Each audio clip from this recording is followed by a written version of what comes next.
Hello, ako si Judas Gavilan. Kayo ay nanonood ng bagong episode ng Newsbreak Beyond the Stories kung saan hihimayin natin ang mga maiinit at mahalagang isyu sa Pilipinas. Sa episode na to, pag-uusapan natin kung ano ang pakay ni Vice President Leni Robredo sa pakikipag-usap sa mga politikong pumuposisyong tumakbo sa pagkapangulo sa 2022. Bakit nga ba importante na may united opposition sa eleksyon? Tatalakayin natin ang isyong ito kasama sina Raptor Managing Editor Chay Hofilenia, who also co-authored a couple of election books. Hi, Ma'am Chay. Hi, Hello, Chay. Judas. Kasama rin natin si Raptor reporter Mara Cepeda, who covers the Office of the Vice President and the Senate. Hi, Mara. Hello, Judas. So thank you for joining me today. Pero bago tayo magsimula, I would like to remind our audience who are watching right now na pwede sila magtanong. If they have any question about sa topic natin today, they can comment down below at we'll try our best to answer these questions as the episode progresses. So, start na tayo kasi ang haba ng usapan na to at very timely rin. So, Mara, ano bang latest update kay Robredo tungkol sa 2022 elections? Alam ko ang dami nang nangyari in the past months. Can you give us a gist kung ano na yung right now and ano yung expect na natin? Okay, so the latest movement as of this week, the week of August 16 to 18 today, ay kaka-ere lang nung kanyang jingle na kay Leni tayo na pinakompose ng mga supporters niya, and itong radio ads niya were actually paid for by her supporters. So whenever anybody hears her jingle on various radio stations, hindi pa ito actually campaign ni VP Leni. This is just part of the efforts of her supporters who are still convincing her to run for president in the 2022 elections. Kasi until now, the vice president is still mulling over whether she should run for the highest post in the land. She has said before na she has already gone beyond the stage na convenient ba sa kanya kung tatakbo ba siya o hindi.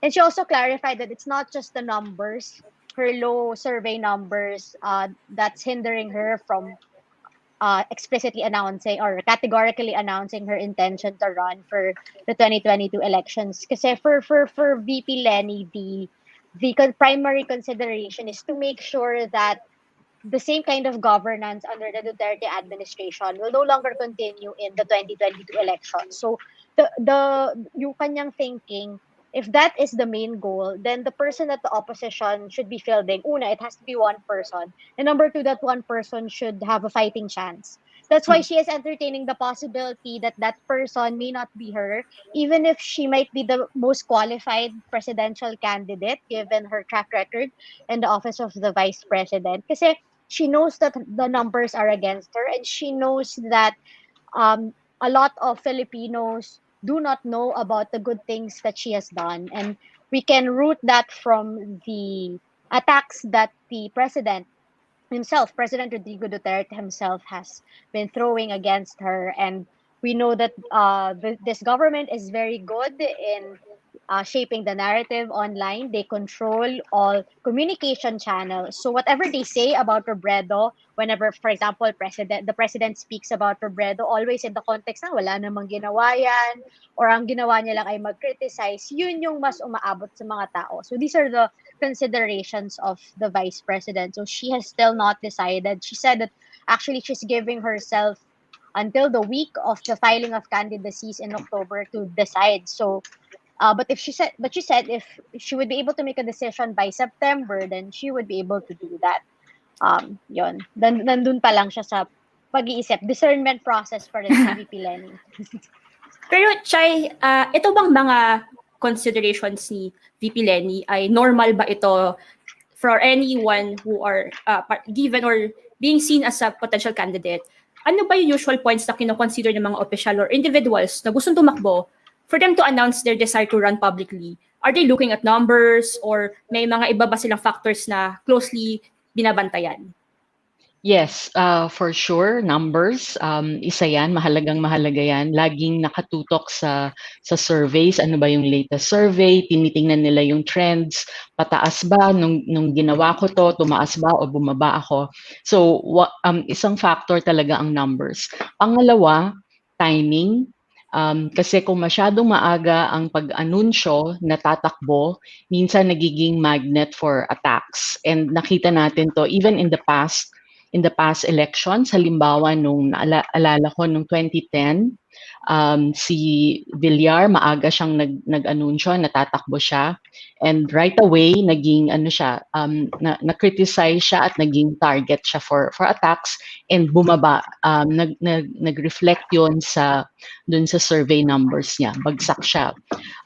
Tapos ito lang, recently, kay Pacquiao, di ba? Meron lang sinabi si Pacquiao, medyo nag-criticize lang siya sa Pangulo. Sinabi niya na medyo may deficiency or medyo mahina yung position na tinitake niya doon sa West Philippine Sea.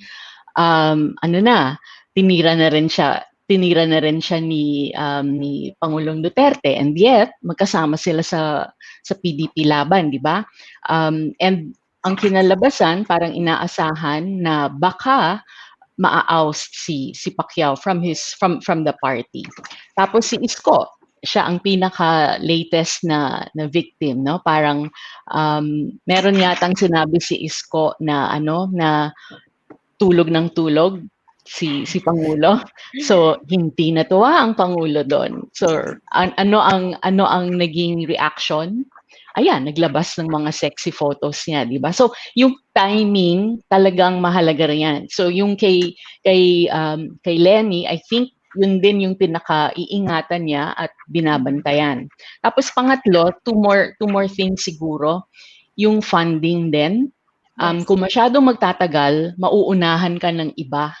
So kailangan din na wag masyadong magtagal sa pagdedesisyon kasi yung ibang financiers baka tumaya na sila dun sa ibang kandidato, wala nang matitirang pondo para sa'yo. Tapos yung panghuli, yung katandem din. Sino ba yung magiging, kung tatakbo for president, si Leni halimbawa, sino ba yung bagay na maging VP niya na kandidato? Kailangan ding piliin ng mabuti yon. Mananalo ba? Winning pair ba? Pareho ba yung values? Katanggap-tanggap ba sa mga supporters niya? So yun yung ilang factors din. So Mara, aside from looking at waiting patiently for the numbers, Robredo is pushing for exploratory talks with several people na siguro the surface level hindi natin iakila na makikipag-usap pala siya sa ganito. So bakit siya nakikipag-usap sa mga politiko na nag-desire na magtumakbo? At can you tell us ano ba usually mga nangyayari sa mga talks na to? Paano yung atake ni VP Robredo sa mga ganitong mga pag-uusap? Okay. Meron tayong saying in politics that politics is addition. So VP Leni Robredo is among the key opposition figures that are doing coalition building efforts right now. So the VP's exploratory talks with potential presidential contenders are actually independent of the other coalition efforts na ginagawa ng Liberal Party, which is the once ruling party where the vice president is currently chairperson. And iba pa yun dun sa ginagawa din ng Isang Bayan. So these are all parallel efforts, and really the goal is to forge a united front for the opposition in the 2022 elections. Well, the exploratory talks is necessary because the vice president wants to understand, ito bang mga nagpo-posture for the 2022 elections or yung mga pangalan na lumalabas sa surveys, nagpaparamdam na sa media, nagpaparamdam na via ads, or yung kanyang approaches, are there specific issues, crucial issues, principled issues that we can agree on? And the Vice President said this as much. For example, yung kanyang talks with Lacson, with Manila Mayor Isko Moreno, even Senator Manny Pacquiao, would you believe, are all focused now on parang what's your stand on corruption? What's your stand on the West Philippine Sea? What's your stand on human rights? And I think important to for them to be able to see, are we going to be able to work together? I think dun muna magsa-start kasi paano ka magdi-discuss ng pwede ba kitang maging kaalyado kung hindi pala kayo pareho ng perspective sa isang issue na halimbawa, yun yung talagang opinion na gusto nung base mo, yung base mo na boboto talaga sa'yo for the elections. And we've talked to several sources and close to the vice president, and there still haven't been talks regarding who's gonna give way to whom. And how are you going to do that when the vice president herself hasn't even decided if she would run or not? So I think totoo yung sinasabi nila, hindi pa nila napag-uusapan na mag-give way ba ako o hindi. And I think even and this, I know that the decision of the vice president to talk to politicians who are outside of the very small group of the Liberal Party and the Magdalo group. A lot of people, there are people, there are supporters who are frowning upon these efforts. We know that former Senator Antonio Trillanes himself has, has was really opposed dun sa mga pag-uusap ni VP Leni Robredo with for example Senator Panfilo Lacson. But a veteran politician, si Senator Franklin Dillon, who we know is also some sort of becoming an advisor already for the vice president, some sort ahead of her decision making process for the elections. She said that that's par for the course for any coalition building efforts. Nakakausapin mo talaga the people who are not necessarily allied with the opposition, pero pwede mong hanapan ng um, common ground. Commonalities yung term ni Vice President Leni Robredo. Exploratory talks pa lang naman siya. So wala pa sila dun sa level na, okay, I'm going to concede to you, or okay, I will support you kahit hindi ko ma-stomach yung stand mo kasi you supported the anti-terror law. They're not yet there. And I think that's why the VP also was very careful not to disclose the names of the politicians she has spoken to. Kasi nandun pa lang sila sa talk na yon, wala pa yung commitment whatsoever. So it's a very, very, very volatile, very exploratory level pa siya. Parang one opposition or one politician na medyo conclude na yung pag-uusap nila ay si Senator Ping Lacson. Can you tell us briefly ano yung nangyari doon? And siguro, for Chai, did you expect this? Knowing Ping Lacson and knowing Robredo, did you expect yung outcome ng talks na to? Mara? Okay, so it was the vice president herself who asked to meet with Senator Lacson and his running mate, Senate President Tito Soto. And I think natural lang yun kasi silang dalawa yung una talagang nag-announce categorically na tatakbo kami for 2022, and they even had a date.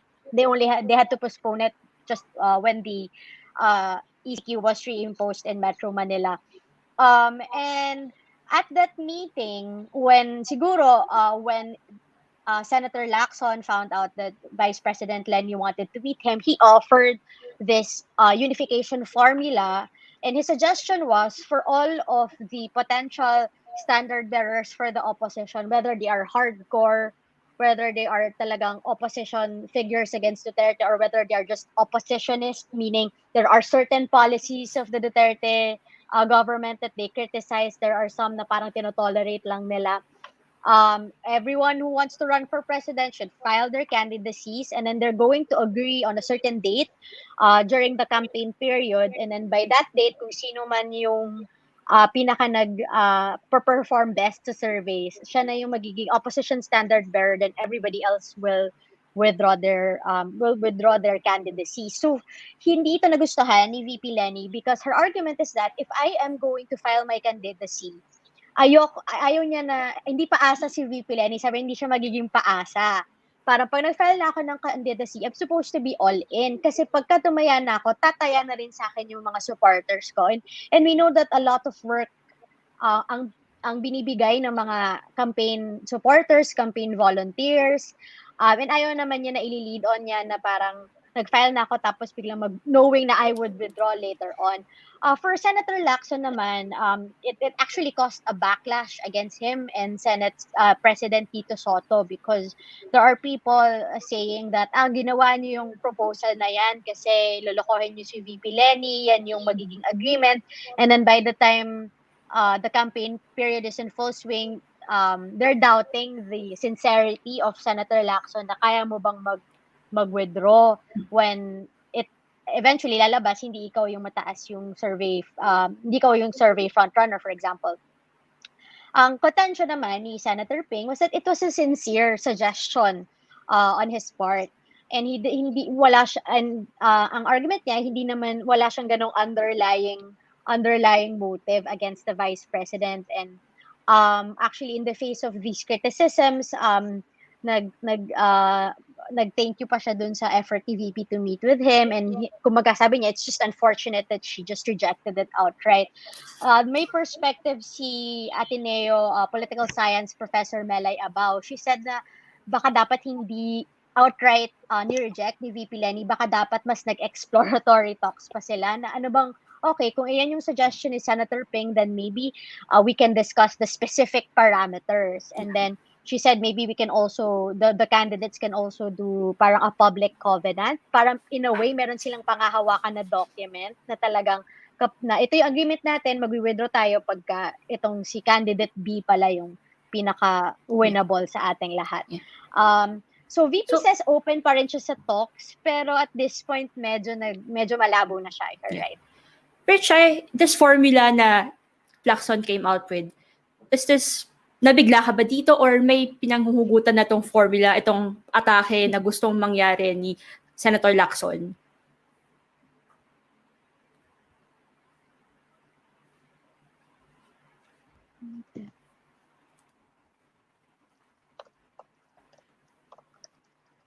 Chay, you're muted po. You're muted.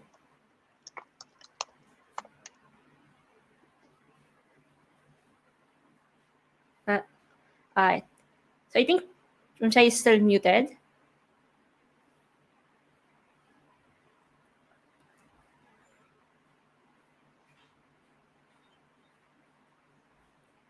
No, I think it's still not there. So I think, Mara, tanungin muna kita, no, na posible ba itong Lacson na nangyari kay Lacson, is this possible indicative of what might happen with other talks?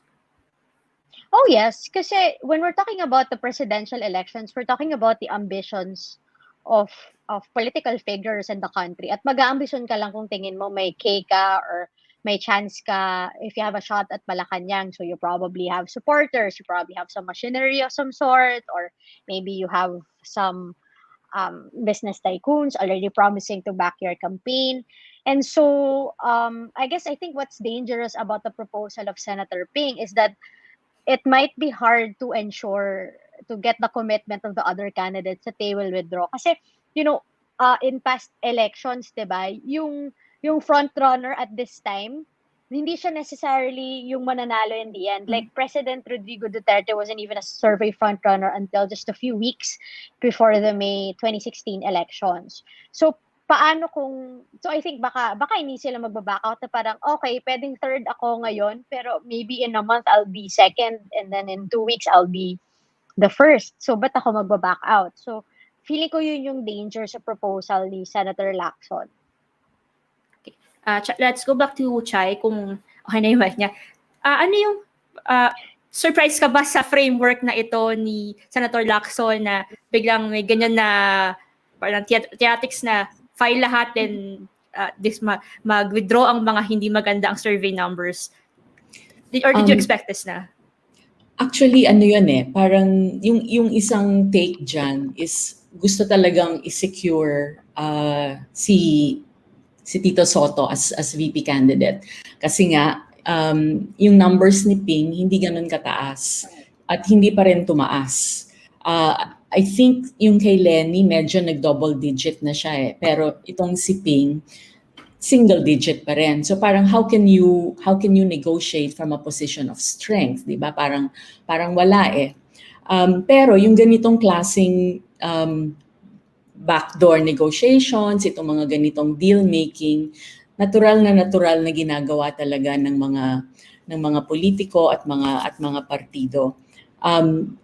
I think part of it also, and natural lang for Leni to try to talk to everyone kasi nga kinakapa niya saan yung sabi nga ni Mara kanina, ano yung commonality, saan yung middle ground if ever, kasi kung coalition building talaga yon at kailangan ng isang united opposition candidate, kailangan niyang gawin talaga yon. Tapos if hindi mag-improve yung numbers niya at mag-give way siya kung sakasakali man, then medyo panatag yung loob niya kasi nakausap na niya lahat. Siguro yung hindi ko alam kung nabalitaan ni Mara to, pero maari rin na posible dun sa pakikipag-uusap dun sa iba't ibang kampo, lalo na kung tumataas ang numbers, maari rin pinag-uusapan din yung members ng cabinet. Parang, pag nanalo ka, sino yung mga kukunin mo mula sa LP, halimbawa, kahit isa o dalawa. So yung mga ganong klaseng pag-uusap, maaring mangyari talaga yan. Normal yan. Pero usually ba in the past, or does this usually work if nangyari na to in the past elections? You mentioned na normal na may back channel talks among politicians. Pero this time, gusto nila magkaroon ng united opposition. Did it work before, or hindi pa natin nakita na naging effective ito? Well, di ko alam kung buhay na kayo nito, pero remember, ilang taong kayo nito, nung Corridoy ticket. Ay, wala. Wala. Ano ba kayo nun? Teenager pa na parents ko nun. Nagbasa na Okay, lang kami fine. about this, Ma'am Chay. Sige na, fine. Okay. So, yung panahong yun, ganun din. Kasi anti-Marcos, no? Ang lakas nung sentimiento. So, dapat, medyo may parallelism din yung pangangailangan na magkaroon ng united candidate, united opposition. So, at that time, si Cory ba or si Doy Laurel? Tapos, si Doy Laurel, sabi niya, ako yung may partido.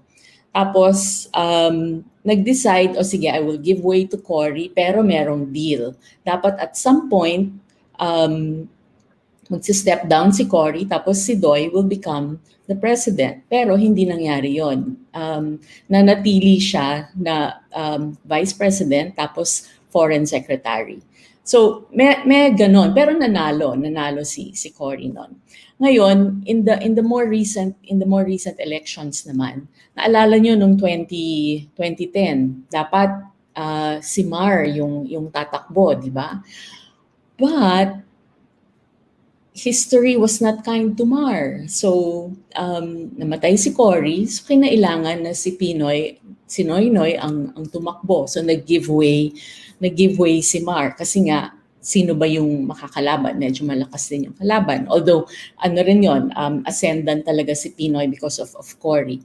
Tapos, yung huling elections, 2016, kung tutuusin, si Duterte yung considered opposition noon, ang naging kapartner niya, pinagpipilian si Cayetano or si Bongbong. Naalala nyo yung panliligaw nung dalawa na para siya yung piliing vice president ni Duterte. In the end, it was Alan who got the spot. So merong ganun talaga. Pero in the end, si Duterte, opposition siya, considered opposition, nanalo siya. Pero kasi malakas talaga siya to begin with as a candidate. You mentioned na kanina yung possible na advantage ng ginagawa ni Vice President Robredo ngayon, calculated, careful, maraming kino-consider. Mara and Chai, do you see this ever possibly na mag-backfire sa kanyang efforts? Kasi ilang months na lang ata ang filing na COC, marami pa siyang kakausapin. Ano yung kinakatakotin niyo para possible na disadvantage ng ginagawa niya? So let's begin with Mara. For me, I think the biggest disadvantage is that she could lose ground, lose time.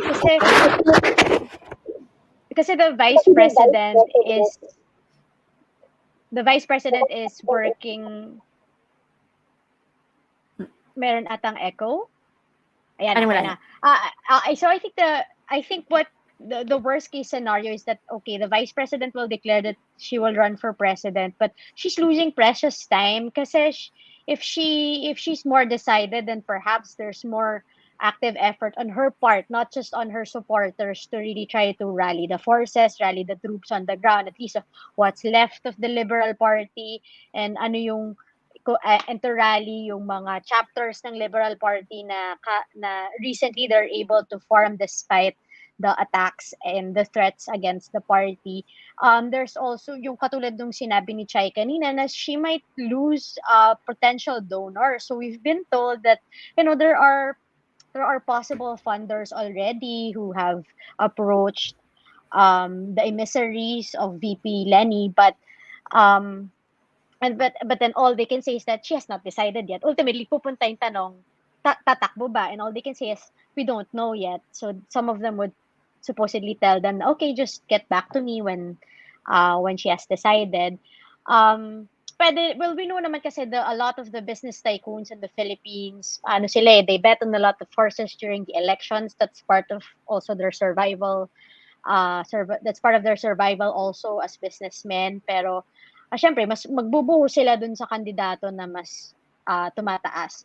And I think the longer that the vice president would wait, it might also turn off her supporters or yung mga supporters niya na nawawala na yung pagka-solid Leni dahil sa kakadili-dali ni VP Leni. Parang, sa iba na lang ako pupunta, hindi ka naman makapag-decide. That's going to be a nightmare for her kasi natatapyasan na nga yung base mo kasi you're up against the Duterte machinery, and then you're not, and because you're not playing the dirty game of politics also, it could also kill her potential bid for Malacanang. And hindi rin niya kasi ginagamit yung network niya na na-build as vice president to help raise awareness about herself. Kasi alam mo, parang standard na sa atin sa mga Pilipino, pagka may project si mayor or si congressman or si senator, may picture nila. Pagka I cover the OVP, so whenever I'm pre-pandemic, pagka pumunta ako on the ground and I would cover the VP in one of her projects, talagang hindi yung mukha niya yung nakikita mo nakalagay Angat Buhay, Office of the Vice President. So walang name recall. So hindi rin yung ginagawa ni VP Leni. Tapos ngayon, hindi pa rin siya makapag-decide when everybody would be probably more forgiving if she does something that's a little more of like campaigning for herself but not really. So yun, baka she might lose precious time just because the state has already done so much damage to her, even if she has done so much good for this country. And I say that objectively kasi makita mo naman marami talaga siyang natulungan at walang pinipili. Pinipili din nga niya hindi vote-rich areas, diba? She could have, but she didn't. Yeah, Chai? Actually, agree ako dun sa sinabi ni Mara. It's really time Parang iba kasi itong 2022 elections kasi may pandemic. Sinabi nga na napakaiksi ng runway compared to the past elections. Ngayon, hindi ka makalabas, hindi ka makabiyahe all around the country. So tapos napaka-uncertain nung pandemic. Hindi mo alam kung may bagong variant, hindi mo alam gaano katagal yung lockdown. So parang kung magkaroon ng pagluluwag ng konti, dapat you take advantage of that already. Kung hindi, yun na nga. Pero siguro isipin ng iba, bakit si Duterte nung huli? Diba pag ganun-ganon din siya, parang I will run, I will not run, I will run. Hindi, ayoko. Tapos in the end, tumakbo rin, diba? So parang siguro, dahil malayo pa naman ang Oktubre, relatively, malayo pa siya, baka meron pang ganung may perception na meron pa akong luxury of time ng konti. Pero yun na nga, either mapipikon yung mga tao na parang magdesisyon ka na, or pangalawa, ayaw mo, o sige, ilalagay ko na lang yung pondo sa ibang kandidato. Pero yung comforting thought lang, konting comfort, source of comfort, is that ang behavior ng mga Taipan, tumataya sila sa lahat ng kandidato. So halos equal yan, magbibigay sila. Tataya sila sa lahat ng basket, maglalagay sila kahit papano. Pero in the end, the numbers will determine that. Kung mataas ang numero mo, kung ang trajectory mo pataas, then chances are tataya rin sila sa'yo. Pero kung ang numero mo pababa, good luck na lang. All this talks about presidency, Robredo, dilly-dallying on wanting to run or not run, reminds me na quote ni ang ating executive editor si Glenda Gloria. Sabi niya sa isang previous podcast ay, you should want the presidency. Hindi pwedeng ipasa Diyos mo, hindi mo pwedeng maghintay ka ng isang sign na dapat tatakbo ka at mag-announce ka. You should do your best na to as early para ma-secure mo ang position mo. So, From our comment section, I'm reading a lot of opinions about the upcoming 2022 elections on Leni Robredo. So I just want to tell our audience that if you want to discuss these opinions of yours, pwede kayong sumali sa mga Facebook groups ng Rappler. Meron tayong una yung The Rappler Room na we'll talk about anything and everything about the Philippines, issues in the Philippines, and even outside the country that are Philippine-related. And then meron din tayong Facebook group na for the elections, which is called the PH Vote na Facebook group. You can find that on Facebook na we'll talk about 2022 elections, especially ngayon malapit na ang filing na COC. So from after this program, let's move our discussion doon sa mga groups na to. So from Leni Robredo, I wanted to talk about the novel goal of the opposition. They want to have a single united ticket for 2022 elections. So, Shai and Mara, I wanted to ask the million-dollar question. From your observation, posible pa ba ang isang united opposition ticket for 2022? And siguro, what do you think ultimately prevents this from happening? Yung political system ba natin hindi conducive for this kind of setup? Let's begin with Mara. No, I wrote a piece before that probably pissed off a lot of people in the opposition, and I still hold the same position until now, that I think that the best chance that the opposition has again to defeat the Duterte regime is to have a united front. And their biggest enemy may not even be Duterte at this point. It could be themselves. Kasi there's no room for purists and elitists in the opposition. Kasi right now, yun yung nagiging balakid sa opposition, sa coalition building efforts nila, na parang there are, for example, supporters of the vice president na merong Leni or bust mindset na I'm only going to support VP Leni, I'm not going to support anybody else, and I don't want her talking to this politician because of X reason, because of Y reason.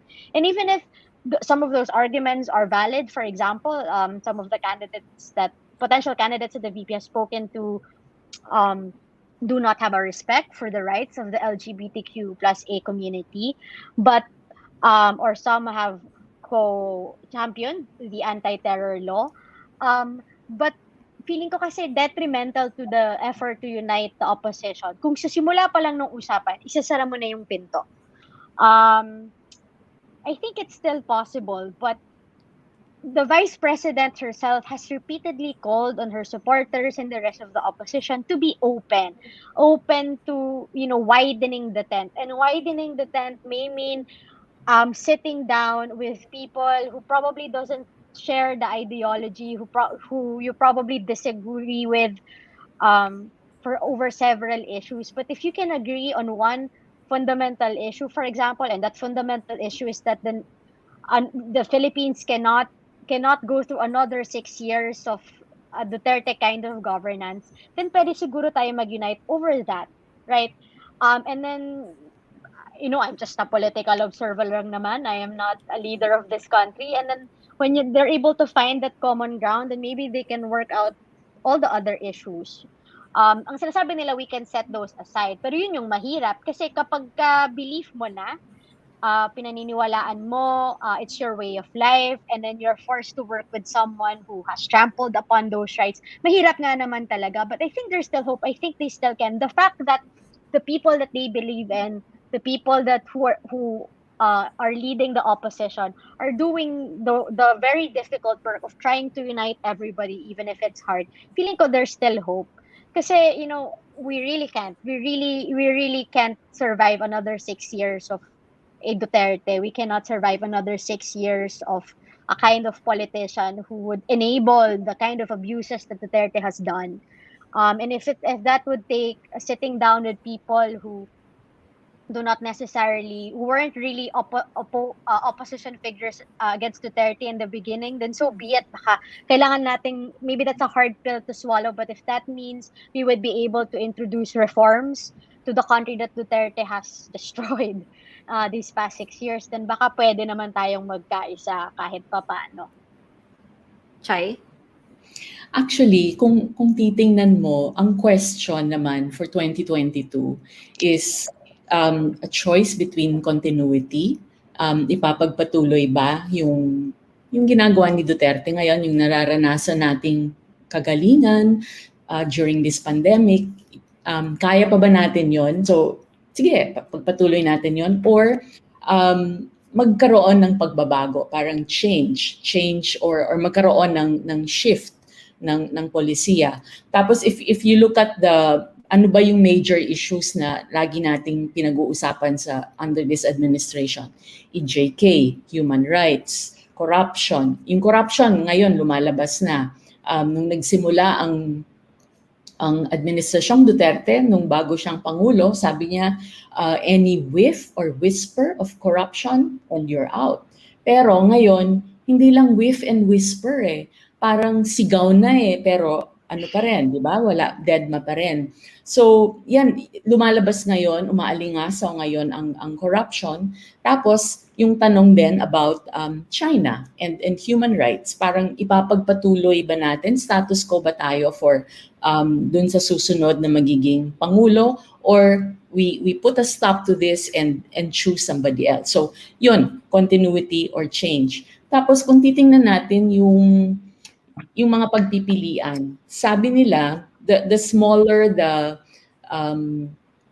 yung choices, kung mas konti ang choices, mas malaki yung chances din na magkakaroon ng isang candidate.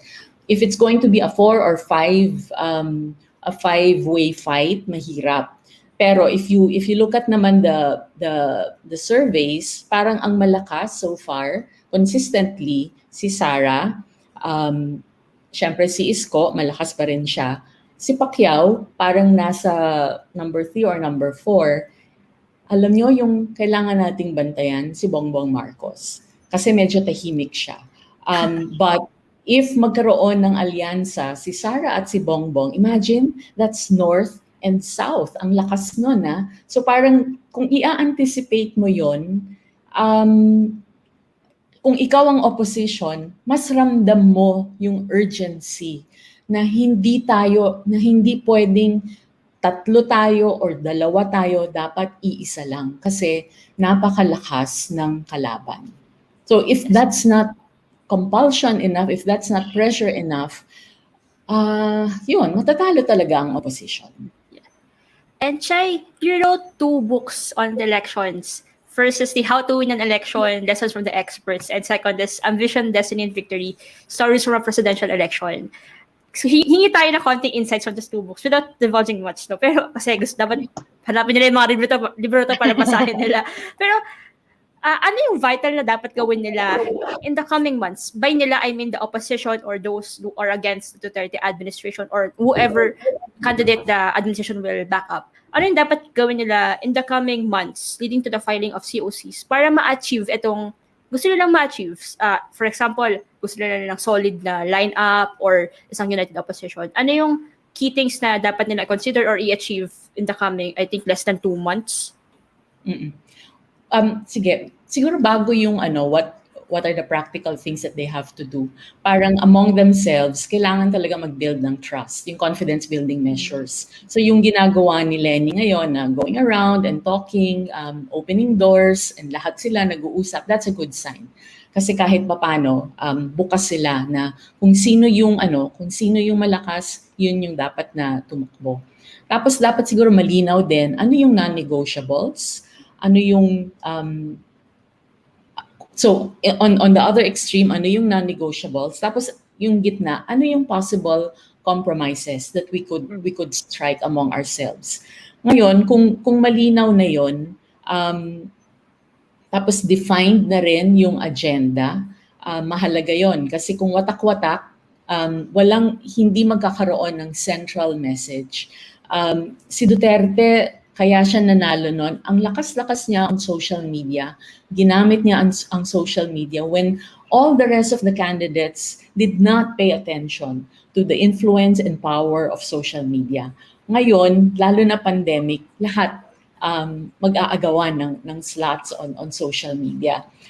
Television, wala na ang ABS-CBN, GMA, halos monopoly, pero sa ibang bahagi ng bansa, ang sama ng signal. So baka, and kung GMA lang yan, syempre may cap yung, di ba, yung COMELEC. So hindi ka pwedeng GMA lang lahat. So kailangan mong humanap, kailangan mong maging very, very creative in sending out your media messages. And it has to be isang malinaw na message. Kay Duterte, it was drugs, it was crime. Ngayon, ang tanong siguro, ano nga ba yung magiging concern ng Pilipino as we move towards 2022? Kabuhayan ba? Drugs and crime pa rin ba? Or security? Or yung China, malakas na issue pa rin ba kasi yung national sovereignty. So yung mga ganun, kailangan malinaw sa kung sino man yung tatakbo, ano ang priorities, ano ang messaging, tapos paano tayo magiging creative kung nakakulong ang mga boboto sa atin sa kanilang mga bahay. Yes. And for my last question, kasi the past questions are addressed to the operators, those who are working with politicians. So for my last question, Mara and Chai, bakit importante na dapat bantayan ng public, ito yung mga ordinary citizens, ang mga nangyayari ngayon sa opposition, given na of course, ang dami pang hindi clear, ang dami pang gulo, hindi pa clear kung sino tatakbo, pero bakit dapat bantayan yung bawat galaw, bawat pag-uusap ng mga officials leading to the filing of COCC, leading to the election period and eventually the election na. Mara? Kailangan bantayan yung talks ngayon na nangyayari sa opposition because it would eventually tell us pagkakaroon ba tayo ng two-way fight, three-way fight, or another five-way fight for the presidency. And if it's going to be the latter, it is free for all na naman. Kailangan bantayan kasi the people in the opposition now, I believe they're very genuine in their goal to not only forge a united front, but when they do is to come up with a very good platform that is focused on responding to the pandemic in a level that the Duterte administration has not done and has persistently failed. And it has killed a lot of people kasi walang enough government response. Kailangan bantayan yun because when the opposition fails, then that would mean giving more ammunition for Duterte and his allies to really just dictate what's going to happen in the elections. And that's such a very scary thought because even if maybe they're very bright people, you have to question their true intentions if they really care about the Filipino people. Because if you have spent the past 6 years defending a guy who has not really protected the people but has created a climate of impunity and fear, then how can we trust that you'll be able to lead us in a post-pandemic Philippines? So that's what's scary. I'm not saying that the opposition candidate will be able to do this as well. Kaya dapat din nating bantayan. Kasi what if in the end, yung i-endorso pala ng opposition candidate is not going to be able to do that either. It's not going to be a good leader for us. We have to watch out for it and demand that, the people who are influential enough and powerful enough to be able to run for office will back the right person. Kasi hirap na rin tayo eh. And so, yun, kailangan bantayan natin because our own lives are at stake. Yeah. Shai? Kung tutuusin, parang dahil nga may deal making, 'di ba? Bahagi talaga yan ng political reality ng mga partido. Kailangan nakabantay kasi dapat hindi rin naman too much compromises yung maganap. Ang Pilipino kasi napaka-short ng memory natin. Tapos ayaw natin ng conflict, gusto natin peace palagi. So ayaw nating naniningil.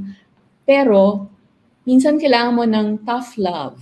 Kailangan mo ng tough justice. Hindi pwedeng move on ka na lang ng move on, which is what has been happening all these years. Kaya ang short ng memory, parang nakakalimutan na yung mga yung ginawa ng mga Marcoses. Kasi pinanggap sila ulit, forgiven, lahat. Pero yun, na-revise ng history, ang kabataan, akala nila yung hindi, yung mga ginawa ng mga Marcoses noon, hindi totoo yun. When actually, totoo yun. So, yung mga ganong bagay, otherwise, hindi na talaga tayo matututo as a nation. So, kailangan yun. Tapos, ikalawa, kailangan din nakabantay kasi we have to educate the youth, yung mga kailangan sabihan sila na napakahalaga ng boto ninyo. Kasi yung mga matatanda, baka hindi sila makalabas, may restriction sa pandemic. So kayo yung pag-asa. Kailangan ma-educate ang kabataan. Tapos siguro yung central message din, competence counts. Parang lalong-lalo na for 2022. Parang tigilan na natin yung natutuwa tayo, na-entertain tayo, natatawa tayo.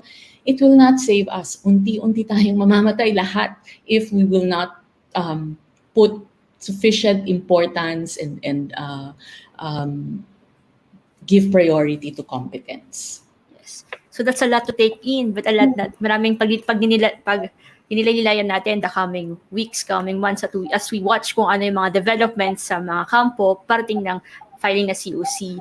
Before we end this program, gusto kong i-highlight yung mga dalawang opinion from our audience sa Facebook.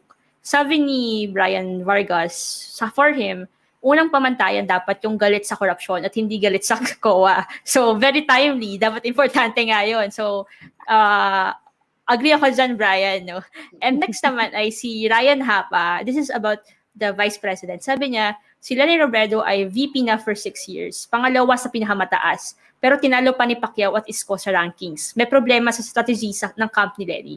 So, yan, baka dapat pagnilayan din yan ng mga kampo ni Leni Robredo. So, for our audience na nanonood at may mga comments sa ating Facebook post ngayon, yun nga sabi ko kanina, sali kayo sa Facebook groups na minention ko kanina para ituloy natin yung discussion doon na para hindi lang to makukulong sa comment section ng post na to. So, thank you, Chai and Mara, for joining me today and for giving us this very suntok ng realidad sa kung nasan tayo ngayon at kung ano yung aabangan pa natin in the coming months leading to the election period. And thank you viewers for watching. Kung gusto niyo sundan yung issue na to, huwag kalimutan na palaging bisitahin ang Rappler website. Kung di nyo pa ginagawa, i-like nyo yung Facebook page ng Rappler, i-follow yung Twitter, pati na rin yung Facebook page ng Newsbreak, pati yung Twitter ng Newsbreak. Samahan nyo ulit kami next week para sa bagong episode ng show na to kung saan tinatry natin na himayin yung mga issue na mainit sa bansa natin. Ako si Judes Gavilan and this is Newsbreak, Beyond the Stories.